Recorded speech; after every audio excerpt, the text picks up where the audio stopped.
سر اسی کتاب میں ایک حدیث تھی کہ جو آپ صلی اللہ علیہ وسلم نے فرمایا تھا کہ میری عمر کے 70 فرقے بنیں گے، اس میں ایک جنت میں جائے گا اور 72 فرقے دوزخ میں جائیں گے۔ ہوں، اور جی اسی میں حدیث ہے کہ حضرت امیر المومنین مولا علیہ السلام نے فرمایا تھا کہ ان 73 فرقوں میں 12 فرقے میرے شیعہ کے ہوں گے۔ جی ہاں تو بالکل۔ بھیا مسلم اگر میں کہتا ہوں آج کہ میں شیعہ مذہب کو ایکسیپٹ کرنے کے لیے تیار ہوں، تو مجھے کیسے پتہ چلے گا کہ ان 12 فرقوں میں سے کون سا فرقہ حق پہ ہے؟ تو حق و باطل کا معیار قرآن اور سنت ہے، ٹھیک ہے نا؟ شیعوں کے ٹھیک ہے۔ درمیان جو اختلافی باتیں ہیں اس میں جو حکم ہے، جو معیار ہے، اہل بیت طاہرین علیہ السلام ہے۔ شیعوں کے درمیان جو اختلاف ہیں اس میں آپ کو دیکھنا ہوگا کہ قرآن سنت کس بات پر ہے، ٹھیک ہے نا؟ جو بھی جس بھی مسئلے پر، جس بھی، چاہے وہ لوگ کم ہوں، فقیر ہوں، پیسے والے ہوں، اس سے فرق نہیں پڑتا۔ عدد تو ہے، کوئی معیار نہیں ہے کہ عدد زیادہ ہے۔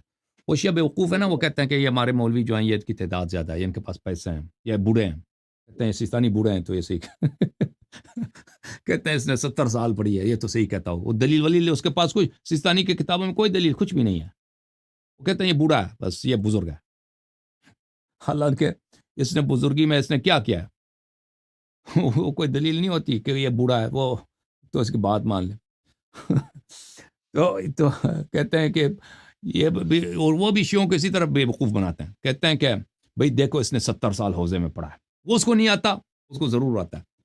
تو یہ باتیں جو ہے نا یہ سب بکواس ہیں۔ انسان کو دیکھنا ہے جس کے پاس دلیل ہے، جس کی بات قرآن کے موافق ہے، سنت کے موافق ہے، اہل بیت علیہ السلام کے کلام کے موافق ہے، وہ بات، اس کی بات صحیح ہے۔ وہ کہنے والا چھوٹا ہے یا بڑا اس سے فرق نہیں پڑتا، فقیر ہے، پیسے والا ہے، اس سے کوئی فرق نہیں پڑتا، لوگ اس کی عزت کرتے ہیں نہیں کرتے۔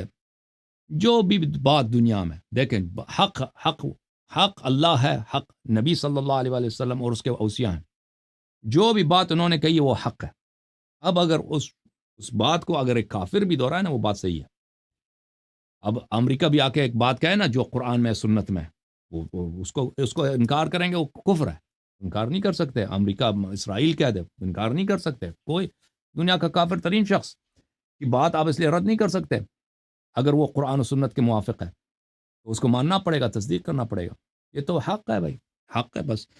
اب مولوی حضرات فرقے شیعوں میں بہت ہیں، افکار مختلف ہیں، اور شیعوں میں کفریات بہت زیادہ ہیں۔ میں تو ہمیشہ کہتا ہوں یہ شیعہ نام کے شیعہ ہیں، کہتے ہیں ہم شیعہ۔ جہاں بھی ان کا ٹکراؤ ہوتا ہے نا، کہ ان کے عقائد اور اہل بیت علیہ السلام کے کلام کے ساتھ، یہ اپنے عقائد کو پکڑتے ہیں، وہ تیار نہیں ہوتا ہے اپنی جہالتوں کو، اپنی بری عادتوں کو، جو ان میں، چاہے وہ علماء ہوں یا عوام ہوں، اس سے فرق نہیں پڑتا، ذاکرین ہوں، تیار نہیں ہے اس کو چھوڑیں، وہ اس کو لاکھ حدیث لا کے دکھاؤ، وہ کوئی فرق نہیں پڑتا، ان کی طبیعت پہ کوئی فرق نہیں۔ یہ جو ہے نا، ان کا ایمان اتنا مضبوط ہے اپنے جہالتوں پر، جیسے تربیلا ڈیم مضبوط ہے۔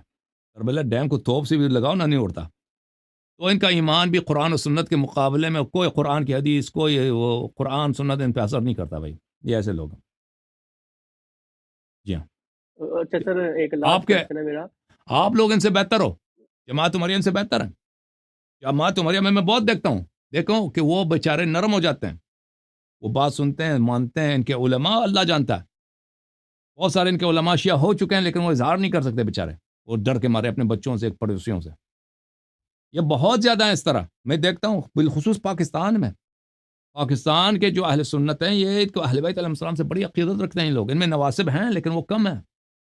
نواسب اکثر یہ لوگ جو ہیں اہل بیت علیہ السلام کے بڑے شہدائی ہیں، لیکن ان کو پتہ نہیں ہے کہ امامت، خلافت، یہ مسئلہ جب پتہ چل جاتا ہے تو، میں نہیں کہتا سب، لیکن ان میں سے بہت سارے وہ آ جاتے ہیں، سیدھے راستے پہ آ جاتے ہیں۔ لیکن شیعہ اس طرح نہیں ہے، شیعہ وہ جس راستے پہ لگے ہوئے نا، وہ ان کو پرواہ نہیں ہے کہ ان کا راستہ اہل بیت علیہ السلام کے خلاف جا رہا ہے، وہ اپنے بدعتوں پر، جہالتوں پہ اصرار کریں گے، ان میں سے کم ہوں گے جو چھوڑنے پہ تیار ہوں۔ یہ بڑا عجیب بات جو مجھے نظر آئی، یہ بات نا بہت عجیب ہے، اور یہ بہت ڈرنے کا مقام ہے اور خوف کا مقام ہے۔ اور یہ جو ہے، یہ جو بھی انسان اپنی بدعت پہ اصرار کرتا ہے، وہ انسان کو ایک نہ ایک دن کافر بنا لیتا ہے، اس کا آخر کار کفر کی طرف چلا جاتا ہے، کیونکہ اس کا نتیجہ یہ ہوگا کہ آپ اہل بیت علیہ السلام کا انکار کرو گے، ان کی بات کا انکار کریں، ان کی حدیث کا انکار کریں، یا خود ان کا انکار کریں، بات ایک ہی ہے۔